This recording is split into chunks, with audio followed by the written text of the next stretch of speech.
Come on in and meet the lady who once told her father when she was a little girl, "I want to be a movie star." Did you really say that?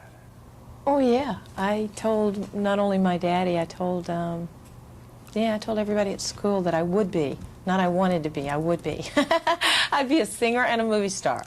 In that order. And they all, pushed me down on the playground. That was the end of it. That was, oh, yeah, okay. Could anybody have envisioned that you would have a playing card character on one side of you and a Batman on the other at that time, though? Never.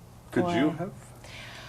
I have a lot of visions, but no, I couldn't either. I mean, was there a moment on the set when you just suddenly sort of took stock of what was going on all around you and said, "Where am I?" That was every day.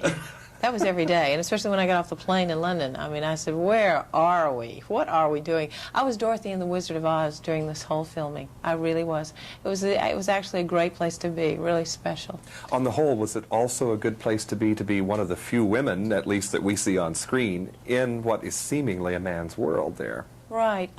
Tim Burton calls it the Phantom of the Opera of the 80s, and believe you me, I felt like I was in the sewer half the time. I mean, no, it was like Paris Catacombs. No, it was like a surreal, or a surrealistic painting. It was like being a part of a fantasy that, but a very special place because Vicki was the light, I think, of the film. I think between the two, the evil and the dark, just the darkness of Batman, the darkness of the Joker.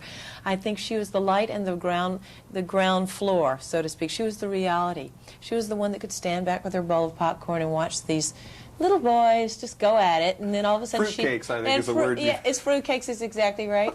And then all of a sudden, then pull back and throw the popcorn bowl aside and then go for them and say, hey, snap out of it, enough of this crap, do you love me? Do you love me? And he says, no, I'm Batman. I think by the end of the movie, she didn't care whether he's Batman or not. You said something very interesting, too, about your own feelings as Vicki Vale towards Bruce Wayne and Batman. As you fell in love with Bruce Wayne, the fact that he was a Batman was sort of insignificant after all. Totally. Yeah, I love this. Totally, because when we're after something in our lives, and especially love, infatuation, sex, they lead the world. I mean, they lead us.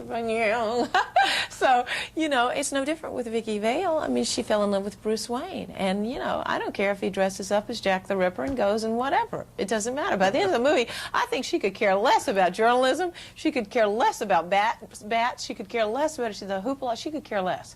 And so that's why it becomes unimportant. You mean love conquers all, even the instincts of a news hound? Absolutely. It's an old way to put it, but it's not. It lives forever. Is it really true that the Caped Crusaders' clothing or something came off on you? Traces of the rubberized substance? Yeah, yeah. It's just that Michael's outfit, it was so heavy and so hot, and it's, the heat. And there was a lot of heat on the set, and he was sweating half the time. He had to, the rubber itself was very black, and they had to spray it at times. It shined in certain ways, it would be offensive to the camera, whatever. So, therefore, they had to, mat it down with this black stuff, and it was all over me, all over him, all over... What kind of remover must you use to... I can't even remember what we used to get it off. I know it took a lot, it took something. It'd be hard to have a clandestine affair with a character like that and it'd be so telltale. I don't know. A little tough, but whoa. I don't know. Could I switch gears just a minute and ask you a question that I hope won't be embarrassing to you, but the kind of beauty that you have and that some filmmakers have explored on screen, there's a kind of an otherworldly quality to films like Stepmothers and Alien and this one. When does that become a detriment or a drawback in getting roles, when you have a quality that can be tapped like that? Right. I think I went through that when I first came to Hollywood because there are so many pretty girls and, attractive women, and I was much more determined to outdraw that attractiveness or outdo it or be better than the attractiveness. I really, I write. I have music in my life. I have film. That's all I was interested in. I didn't care about being people being judgmental toward me. So I really tried to block that out of my mind and just went for it. And that's what you have to do. And I really want what I want. And you know, I'm getting what I want. It's that simple. You know, I believe in that very strongly. So I didn't let that paralyze me. It could have, you're right, and it could have done damage, and it was a detriment to me. You know, I had to go through this little change in my mind saying, rather than trying to hide it and wear big clothes and always pulling my hair back in a ponytail and everything, I said, Jesus, it's just me, man. What can I do?